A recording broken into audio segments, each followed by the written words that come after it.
Hello! Hello, America and the world. This angle creeps me the fuck out, man. Why does it creep you out? It's like you and I, just the whole fucking screen, dude. Yeah, it's intimate, Eric. I want to be intimate with you right now. Dude, I appreciate that, my friend. I want to be close. I want to be personal. We're talking a lot today. There's a lot to talk about. I sent you an actual. We didn't have much going on at work on Tuesday. I printed one out for me, but I made up some notes. Dude, I appreciate it, dude. You know me, I'm pro note. You're very pro note. So there is one thing I didn't include on here. Actually, I did include it at the bottom. I remembered putting the bullet points. So starting off, training camp starts this Monday. I think single game tickets will be available at that time as well, coming up. Mm-hmm. So be on the lookout for single game tickets for the UFL. It's time. It's here. I'm excited for it. I hope we get more people in the stands. You and I should partake in a game, dude. You want to go to a game in the regular season? Because I plan on making it to the championship game for sure. I also would like to make a regular season game. The question is, where would you want to go? I don't know. I don't know where I want to go. I'd have to. What would the easiest ones for you are what? Probably Detroit. It's like Detroit or maybe Memphis. No, fuck Memphis, dude. I'm not going to Memphis. What do you got against Memphis? I'd rather go to Detroit, man. I'd be down to Detroit. I'd be down for Detroit. You know, the great bars right by Ford Field. I was there for the draft. Phenomenal setup. We could stay in Windsor, go to the casinos. Yeah, I'd love to make it for a Panthers game. If we could make it I'm trying to think. Panthers Stallions would be a fun one to go to. Oh, 100%. That'd be a very fun one to go to. Also, I wrote down the notes. Spencer Sanders to the Defenders, baby. So, this is a type of move, personally, I love. I was huge on Sanders at Oklahoma State. Obviously, I didn't really understand why he transferred to Ole Miss. It was really. I never got that either. Because when you look at it, there's plenty of other places that could have used him. Perfect example, right down the road at Auburn. He would have excelled in that Hugh Freeze offense. To me, this is the players that I want to see getting run. Look, Tamu, or how you pronounce his name. Jordan Tamu, baby. He's had a good little run, but we know what we are getting with him. Mike Delineo, great career. Bounced around college football. Finished off good at Austin Prairie. But with Sanders being young, having legs, the arm, I think this is who I want to see as the quarterback for the Defenders. I will say this. I do love guys like Jordan Tamu that kind of become these spring league lifers. That they kind of build up a brand in leagues like this. XFL to USFL, back to XFL, now UFL. I like the familiarity that you get with guys like this. I wonder what is the true goal? To get these guys that are like that, or to try to get a guy like Sanders that you can take from there to be a practice squad, be a second stringer. The goal's to make fucking money, Eric. Mm-hmm. The goal's to make money. I don't know if they've said that they obviously they've shown and said that they can develop. I don't know if their goal is to be a full developmental league. Yeah. I think if Tamu has fans in DC and if he gets people to go to DC, which DC has been one of the top 3 spots for fan engagement things. But I'll be honest, I feel with DC, because the atmosphere, hell, me or you could be playing quarterback. Fair. And another thing for Tamu, I will say, we saw St. Louis go in a different direction with A.J. McCarron. We've seen Tamu have ups and downs. How many more downs can he have before they decide to try and go in a different direction? Yeah. Yeah. He's probably not on the longest leash this year. I would probably go in a different direction. My assumption will be probably that Tamu's the starter, but I don't think he has a very long leash. It wouldn't surprise me to see Sanders start at some point during the year. That would not surprise me one bit. It is kind of we're sort of seeing, I think for a majority of the teams, we kind of have like a starter sort of in place. I don't know what's going on. I think St. Louis is still up in the air between Cordero and Duggan. I don't know which one gets the start out of there. Birmingham, they're probably going to have a battle between Matt Corral and Alex Magoo, but it's probably going to be Alex. The system and what he showed in 2023 was like otherworldly. DC, I'm going to assume it's going to be Tamu. Memphis, is going to be interesting what they do. Michigan's probably going to be Bryce Perkins. Arlington, we know it's Perez. Ducky shining in here. My boy Ducky. Kyle Sloter would start on any team. Oh. Respect. The slope, man. Some of us. Chase was a slope for Sloter. I liked him too. And then other news. Stallions lose Philip Montgomery as their co-OC, running backs and tight ends coach. Battlehawks, they still don't have Brad Gronkowski. He's with your Lions. I mean, I look at it like this. Like, for me, like, the Stallions losing Montgomery really isn't a big deal. You got Holtz, you got the infrastructure. When you look at it, Holtz was actually the one who was calling the plays and doing everything. You're going to have either Corral or, I'm sorry, I'm spacing on the guy's name. Magoo. So, I mean, you're really not going to be that big of a step down. But when you look at Gronkowski leaving, I think this is going to be a huge deal because now you're losing your OC, the guy who's been calling plays, and you're not going to have that quarterback there. You're going to be switching quarterbacks. So there's going to be this whole big turnover. And when you look at it, Phil McGlennon, he is going to be the one who's taking over play calling. Jim, do you know when the last time this guy called plays was? I think we talked about this one time before, but was it 2017? 2008, when he was the OC for Navy Prep. So that's a prep school that gets you ready for Navy football in 2008. Now, when... Yikes. And then he was just a wide receiver coach. He was at South Florida. He had some couple of teams in the NFL. Was with the Chargers a couple of years, Bills in 1 year, dipped to Colorado, and then he was out. Now, I look at it like this when I see a coach like that, positional coach in the league, and they're just going from job to job to job to job to job. Obama era play calling, baby. Yeah. But you know what I mean? Like, you're just going to job. And there's no growth. It kind of tells you. Then you dip down to Colorado, which at the time was a bottom tier school in the Pac-12 or Pac-10, whatever it was. It's, to me, it just says this guy isn't it. And I really think this is kind of going to have to change how we look at the Battlehawks. I think the Battlehawks should be a fade at the beginning of the year. And that'll lead us right into the futures. Eric, I haven't pulled up in front. Do you have them pulled up in front of you? Because I want to surprise you. If you don't have them pulled up, don't pull them up yet. I'm not pulling them up, Jim. Okay. Do you want to start at the shortest odds or the longest odds? Well, I mean, the shortest odds are probably going to be the Stallions. So let's start. Plus 200. You want to start on the longest? Okay. Longest odds. Guess the team for the longest odds. Houston.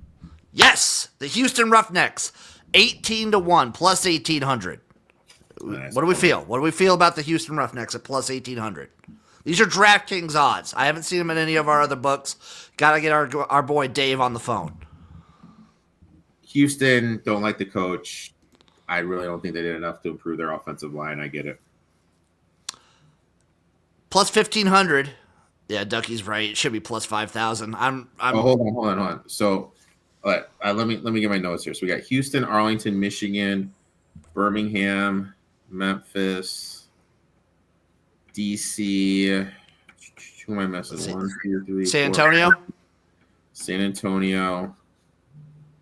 Who else am I missing? I don't know who you said so far. All right, the two S's. All right, so Houston's 8.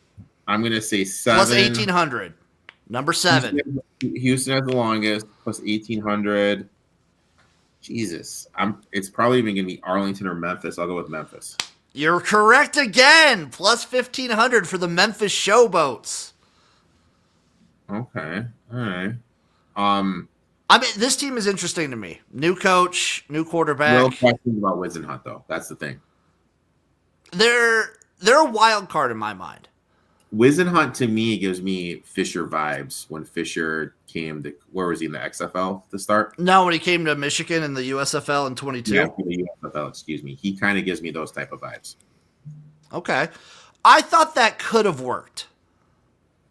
But he really wasn't that motivated, willing to put in the work, and I'm afraid that's what we're going to get here with I hope Canada. not, because I think Memphis should be. They're a wild card team, and I'm very interested. You're correct. Also, that number 6 is the Renegades, Okay. plus 1,100. All right. So then this is when it gets juicy. Those are also like that's in their own tier. So it's All like right. the Renegades, Showboats, Roughnecks. It's a jump after those 3. So is number 2 San Antonio? Number 2, like after the Stallions? After the Stallions, is it San Antonio? No. St. Louis. Correct. Plus 350 for St. Louis. Jesus, dude. Wow. Number 3's got to be San Antonio. No. It's a tie. So it's a tie between San Antonio and DC. Both plus 600 And then next, Michigan. at plus 650. All right. So for me, I'm going to go. Are you going to back your boy Wade again? We had such better odds last year. Yeah. To me, these odds just seem too tight. If I'm okay, if there's a team me I right like, now, if I were to bet, if I had to bet someone, it's the I'd bet- Renegades. It's the Renegades. Yeah. Like for me, it's the Renegades. Yeah. They have shown a propensity for good defense, and They have a coach. you just got to get hot. You've seen in this They league, have you a just coach, have to get and hot. Then they have Perez. I trust Absolutely. Perez. I trust the weapons they have. They have great special teams. No brainer. Speaking of which, we didn't discuss this on the last episode, but they're going back to the XFL style kickoff, like the NFL did last year. Okay, I like that. They're going back to that kickoff. I liked the one they had last year. It was fun doing like the sort of regular kickoff, except adjusted so more returns. But obviously, you know me. You see my background. I'm a sucker for the XFL style kickoff all day. So yeah, if I'm betting any of these, it's the Renegades. I wish they had over under with wins. I would hammer the under of the St. Louis. I think St. Louis is really going to struggle this year, especially to start the year. I can tell you right now, I'm probably going to be fading them their first game. So I posed this question. I'm sorry. Go ahead. No, you go ahead first. You go ahead first. You go. I'm Okay, fine. I will pose this question to you, and I'm probably going to clip this, but I will pose this question. If St. Louis does struggle this year, is Becht out? They will never. Like, they have all the hype in the world. They have all of the draw. They have 0 playoff wins. They made the playoffs last year, lost to a surging Brahmas team. The year before that, they didn't even make the playoffs. I think he won't. This league will never let anyone go mid-year. I don't think they will. I don't think these leagues will fire anybody. But do you think he seriously starts looking at jobs after that? Because where else would he go? I think he could get like a coordinator position, maybe, or like a positions coach, maybe. No. I just eventually, that's the only team I can think of where they have all of the hype. They have all of the the league wants them to be really good, and no playoff wins. So I'm just gonna say it right now. They open up the 28th at Houston. Give me Houston. Are we taking Houston? We're taking Houston. We're taking Houston game 1. I'm calling it right now. Already. Okay. Hey, they lost game. Remember, that was the Jake Bates game. Yep. With a boomer. Yeah. They had like a slow start last year. That's what they killed themselves early. There's even more path for a slow start here, just because with the no quarterback, no new OC.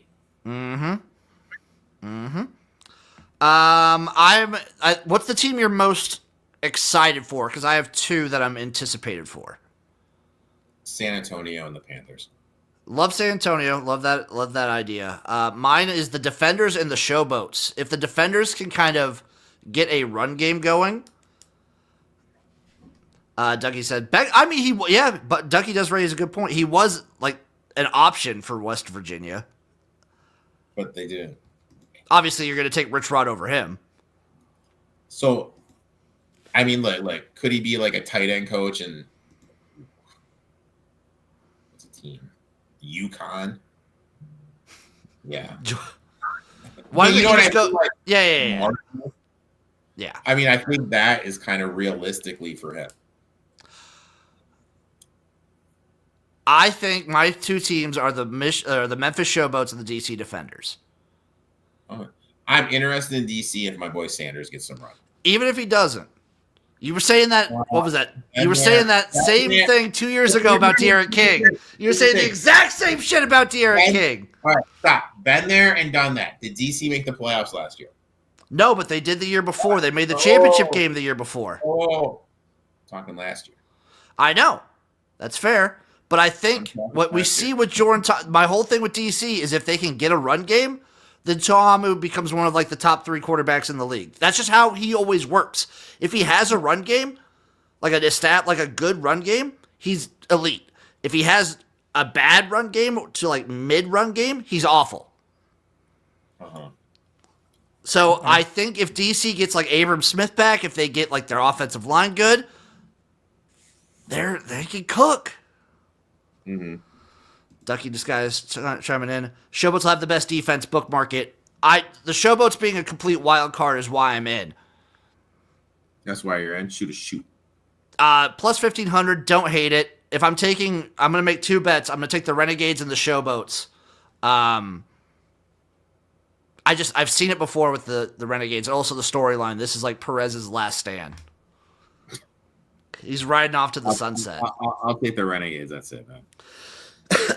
Before we get to our little segment of ranking all the coaches, there was a little arena news, Erik. Arena Football 1, AF1, Wilkes Barre Mavericks out of Scranton. They're out of the league. They bowed out. Well, they shut down. This is my question to you. Jerry Krutz, the CEO. This is one of the hardest messages any organization has to deliver. But it's better to eliminate concerns before the season starts than during the season, as many other leagues have had. But when I was looking around, I couldn't find what he meant by concern. Is it an internal concern? Is it a league-wide concern? My assumption would be league-wide because the big thing was it wasn't AF1 last year. It was the Arena Football League last year. Mm-hmm. Brawl the Mall, all that fun stuff. But if you remember, I suppose you don't because you're a filthy casual, but that's fine. I'm still cash. For us in the trenches that remember, the Arena Football League last year, now AF1, a lot of controversy early on because I think even we talked about it where some of the venues had like the nets falling down behind the goalpost not really being up, the turf being awful, stuff shutting down mid-season. People were really harping on the Arena Football League, and they cleaned it up in the mid-season. The broadcasts also, to start, were awful, but they cleaned it up. They did a lot of good work, and I think this is a move where maybe you try and add too many teams too quickly, because you think the lowest barrier to entry for any ownership, like anyone wanting to own a team of any sport, I think the lowest barrier to entry is probably arena football. Yeah. It's got to be super low. Like you're paying to rent out the venue and you're really paying like the players, housing, and transport. Those are the big things that you're paying. Yeah. Which I don't know why they have 3 divisions is my thing. Do you feel like there's too many? It should be more select. You know what I mean? Because like, how many teams are there here? How many teams? So in the Arena Football 1, there's a lot of teams, Erik. There's a lot of teams. So we'll go by there's 3 divisions. 2 of them only have 3 teams now. And one of them has 4. So total. So there's how many 10 they have? teams. There's 10 teams now. So but do you think they would have been better if they only had 6? No. I feel like that's way too few. So 8. I would say 8's a good number. I would honestly say 10's a good number. I just don't know why you need 3 divisions.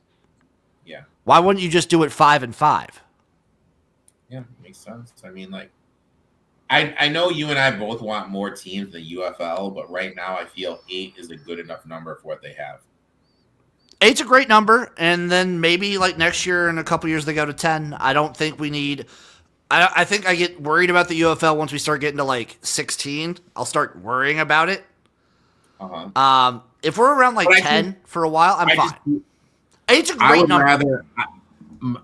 I would rather have less and have it be tight. Yes, 100%.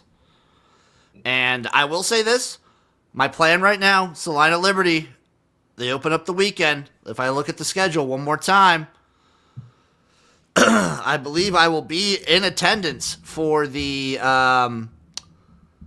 game March 8th at the Southwest Kansas Storm. I think. Oh, can I go to that one or not?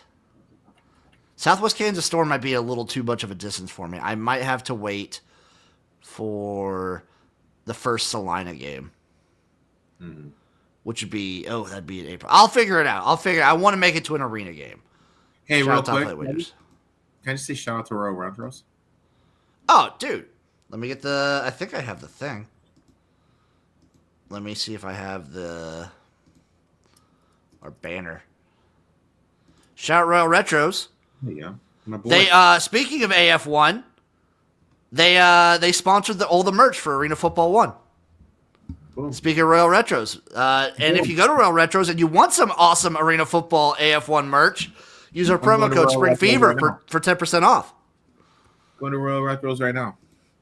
Go, but leave our show on in the background. Okay, Eric. What are you Washington Wolfpack? Yeah. All right. Some sexy ass gear right here, man. I gotta figure out where the Southwest Kansas Storm play. Okay, how long of a drive is it for me to get to? They're in Dodge City. That's probably not good for me. I like this look. Dude, nice 4 hours. 4-hour drive. That's not bad. This is a nice little fucking sweatshirt t-shirt, dude. Dude, they got some good stuff. Royal Retros, promo code Spring Fever, 10% off. They got that good. Or you know what? Maybe I'll just get a little CFPFL hat. I would like that too. CFLPA, just a basic t-shirt, dude. I would dig that. Just represent the Players Association, dude. Do they have the old school like CFL American teams? They do. Oh, hell yeah. Hell yeah. All right, Eric. I got the coaches right here. We're only gonna do head coaches. I know I put all the different general managers, all the different coaches and whatnot. If there's anyone else that pops up that you're interested in, let me know. Do you want to go top to bottom or bottom to the top? I'm gonna go alphabetical order, and then I want you to give a number 1 through 7. Well, I have mine ordered. Okay, if you have yours ordered, let's go through yours, and I'll give you my number for that coach. So let's start with yours 7. It's got to be. 8? Oh, sorry, 8. 8, yeah, 1 through 8. I have Johnson from Houston. It's CJ, right? Yeah. He's my 8 too. Number 7. I'm surprised he came back. I'm surprised he came back. Oh yeah, for sure, dude. I thought, but again, like, I don't think they're gonna fire any of these coaches. I think they'd want to leave. No, but I do think they might push these coaches to like I think John DeFilippo didn't retiring. like. Yeah, for Memphis, John DeFilippo last year, like he kind of got like pushed out a little bit. Yeah. And if you remember, like the USFL year 1, like pushed out a little bit. Just peace out, bro. Yeah, I don't think they'll fire coaches, but they'll like forced retirement a little bit. Okay. Number 7. Now this is gonna be my hot take. Is it Ken? Ken Wisenhunt, 7. Is that a hot take? Because like, I personally think he'll be pretty good. I just, again, like we've said with Memphis before, it's kind of a complete unknown. I look at it like this: like he hasn't been coaching, he hasn't been around, he's not getting smarter. He is passing. That's just me. I do wish they would have brought someone in who was like, this is sort of, they're hungry. They're maybe a guy who's been like a coordinator forever, and now they get a shot to be a head coach. Mm-hmm. That would have been something that I would have looked for instead. But this is fine too. I'm concerned, but I'm excited. I just remember we've seen it with the USFL. We saw it big in 2020 in the XFL. Like the old school head coaches, the only one that kind of worked out was June Jones. Like Jim Zorn didn't do great in Seattle, and Mark Trestman was awful. You're putting it politely. Trestman sucked. Oh, dude, he sucked in 2020. It was only like a taste of what he was with the Bears. Who's your number 6? Barlow, DC. It's going to be Barlow, huh? Yeah, what'd you go with? I went with Becht. Okay. Yeah. I went with old Anthony Becht. I like Anthony Becht a lot. He brings a lot of personality. I think he's great for the league. But that doesn't mean you're a good coach. No, that does not mean he's a great coach. I love him. I love his attitude. I love that he kind of like takes shots at people. I love that move. But I don't know if he's a great coach because I feel like when we talk about the St. Louis Battlehawks, they are good to great team. But when the high pressure situations come, they consistently fall apart. Yeah. And I feel like that's almost entirely on coaching. Winners win, baby. Like they're anti-clutch.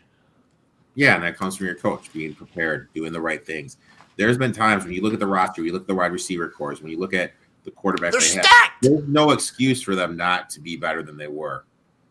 There's no excuse for them to not at least be playing in the championship game. No excuse. And like, look, that falls on that falls on Beck. Beck is my next. Beck's next on my list.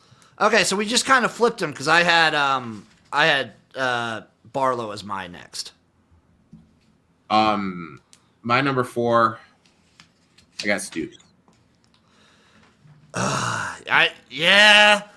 If this was prime Oklahoma, Stoops would be different. But I kind of feel Stoops is at that stage where, you know what? He's chilling. He's still putting in work, but he's not really putting in work. He's not stressing. He's not in the facility at 6 a.m. No, Chase talks about it all the time. If you see Stoops with the headset on, something is going wrong. Yeah. That makes sense. He's chilling, dude. Yeah, he's my next one, too. My number 3, Nolan. Yep. We're kind of like right here, neck and neck. What Nolan did with the Michigan Panthers last year was awesome. Like, they played 3 different quarterbacks. He kind of found something that fit. And I think he's a good coach. If he played three different quarterbacks.